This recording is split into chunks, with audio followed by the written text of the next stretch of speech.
안녕하세요. 문학캐스터 레몬입니다. 오늘 함께 읽을 작품은 1959년에 발표된 김수영 시인의 사령입니다. 사령이란 죽은 영혼을 뜻하죠. 시적 화자는 어떤 상황에 놓여 있기에 자신의 영혼이 죽어 있다고 말하는 걸까요? 자신이 원하는 걸 하지 못하는 상황, 자신이 옳다고 여기는 일을 할 수 없는 상황을 떠올려 보세요. 남이 원하는 대로 살아야 하고 내가 원하는 대로 살지 못하는 상황을 떠올리면 화자의 마음이 쉽게 이해가 되실 거예요. 여기서는 시대적 고민을 하는 시인의 마음이 그대로 시적 화자의 마음이 되기 때문에 시적 화자는 곧 시인이라고 보시면 됩니다. 자, 이 시가 발표되었던 1959년은 이승만 전 대통령이 장기 집권을 하던 당시였어요. 이승만 대통령은 1948년 이후부터 10년이 넘도록 독재 정권을 유지하고 있었죠. 1960년 선거에서는 사람들이 자신을 뽑도록 매수하거나 감시하고 표를 바꿔치기 하는 일까지 벌입니다. 이 일로 시민들은 부정선거에 항거하는 시위를 벌이게 되고요. 4.19 혁명으로 드디어 이승만 전 대통령이 되지요. 거꾸로 생각해보면 1960년에 시민들이 들고 일어서기 전 1959년에 독재 정권의 횡포가 정말 심각했겠죠. 자, 그때 시인은, 시적 화자는 어떤 마음이었을까요? 시를 한번 같이 읽어볼게요. 활자는 반짝거리면서 하늘 아래에서 간간히 자유를 말하는데 나의 영은 죽어있는 것이 아니냐. 벗이여, 그대의 말을 고개 숙이고 듣는 것이 그대는 마음에 들지 않겠지. 마음에 들지 않아라. 모두 다 마음에 들지 않아라.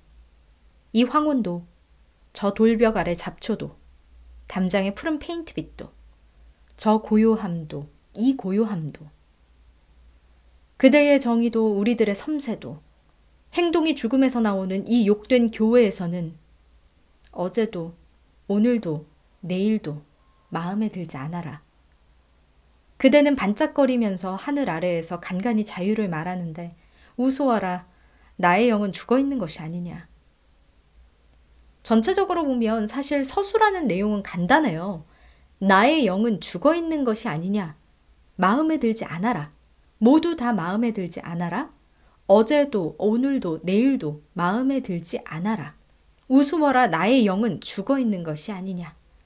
그만큼 화자는 현재 자신의 상황을 괴로워하고 있습니다. 그럼 처음부터 자세히 볼까요?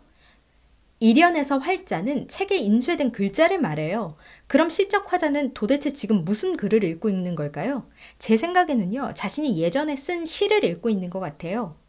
물론 자유에 대한 책이라고도 볼 수 있지만 제가 시인이라면 과거에 자신이 썼던 시를 보고 있을 것 같아요. 혹시 김수영 시인이 1956년에 발표했던 눈이라는 시 기억나세요? 젊은 시인이여 기침을 하자 하고 함께 행동하자고 의지를 다진 적이 있었죠. 그때 왜 이런 시를 썼더라? 작년 수능 특강 공부하신 분이라면 기억하실 수도 있어요. 1954년으로 거슬러 올라가면 이승만 대통령은 장기 집권을 하기 위해서 헌법 개정안을 통과시키는데요. 그 내용은 이렇습니다. 초대 대통령, 이승만 대통령 자신이죠. 초대 대통령만 3선 제한을 받지 않게 하자는 거죠. 어려운 말로 꼬아놨지만 결국에는 계속 대통령 하고 싶다라는 말입니다. 자, 법을 개정하기 위해서는 절차상 국회의원의 동의가 필요합니다. 재적의원의 3분의 2가 동의를 해야 하는데 당시에 203명이었으니 136표가 필요했습니다. 그런데 하필이면 135표가 나온 거죠. 실패입니다. 그런데 이승만 대통령은 희한한 논리를 펼쳐서 개헌을 통과시킵니다. 이것이 일명 4.4 오입 개헌이죠.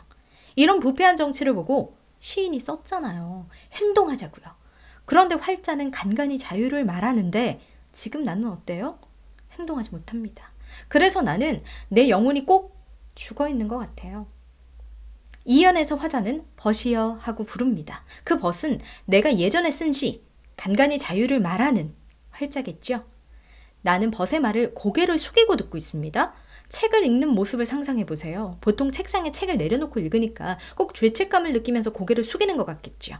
굉장히 무기력하고 부끄러워하는 모습이에요. 3연과 4연에서는 그런 마음이 더욱 강해집니다. 무엇을 보시면 되냐? 바로 무엇도 하고 반복되는 조사 부분을 보세요. 반복하면 시적 정서를 강조한다고 말씀드렸죠? 그래서 반복하면 강조한다. 이렇게 외우지 말고 어떤 정서인지 찾아야 한다고 말씀드렸어요. 어떤 마음일까요? 불의의 입을 다물고 있는 자신에 대한 부끄러움이에요. 그래서 황혼도, 잡초도, 페인트빛도, 저 고요함도, 이 고요함도 다 마음에 들지 않아요. 아니, 황혼이랑 페인트가 잘못한 게 뭐 있대요? 갑자기 왜 이런 말을 할까요? 이렇게 구체적인 사물의 이름을 나열하면 세상이 전부 다 마음에 들지 않는다는 게 구체적으로 와닿거든요. 사연에서도 마찬가지예요. 그대의 정의, 우리들의 섬세, 죽음에서 나오는 행동 모두 마음에 들지 않았죠. 그대가 말하는 정의는 책 속에만, 활자로만 존재하는 정의예요. 실천되지 않은 정의죠. 우리들의 섬세는요? 섬세하다는 건 가늘고 곱다는 거죠. 밖에서는 무차별하게 우리를 억압하는데 우리는 그것에 대해 화를 내지도 행동하지도 못하고 혹시나 나에게 해가 갈까 조심조심하네요. 그러니 우리들의 섬세도 마음에 들지 않기는 마찬가지죠. 게다가 진정으로 영혼으로부터 우러나와서 하는 행동이 아니라 죽음에서 나오는 행동을 하고 있습니다. 그러니 이 공간은 욕된 곳이에요. 그래서 나는 어제, 오늘, 내일도 마음에 들지 않습니다. 아직 오지 않은 내일까지 마음에 들지 않다고 이야기하는 이유는 뭘까요? 여러분, 이런 말이 있죠. 어제와 똑같은 삶을 살면서 더 나은 미래를 바라는 건 맞지 않는 일이라고요.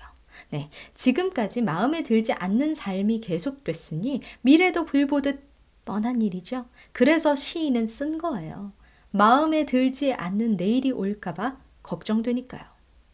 마지막 연에서 화자는 다시 한번 첫 번째 연을 반복하며 강조합니다.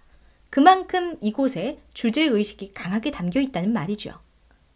그대는 반짝거리면서 하늘 아래에서 간간히 자유를 말하는데 우스워라, 나의 영은 죽어있는 것이 아니냐. 자, 전체적으로 화자는 자신의 벗, 활자에게 말을 건네는 방식을 취해서 자신의 부끄러움을 드러내고 있어요. 벗은 내가 나의 영을 돌아보게 하는 계기를 만들고요. 나는 스스로를 성찰하며 반성하고 있습니다. 화자는 스스로 비겁하다고, 부끄럽다고, 불의에 저항하지 못하는 사람이라고 평가하지만 어쩌면 그 당시 모두가 그런 마음을 느끼고 있었던 게 아닐까요? 김수영 시인의 사령 여기까지였고요. 지금까지 문화캐스터 레몬이었습니다.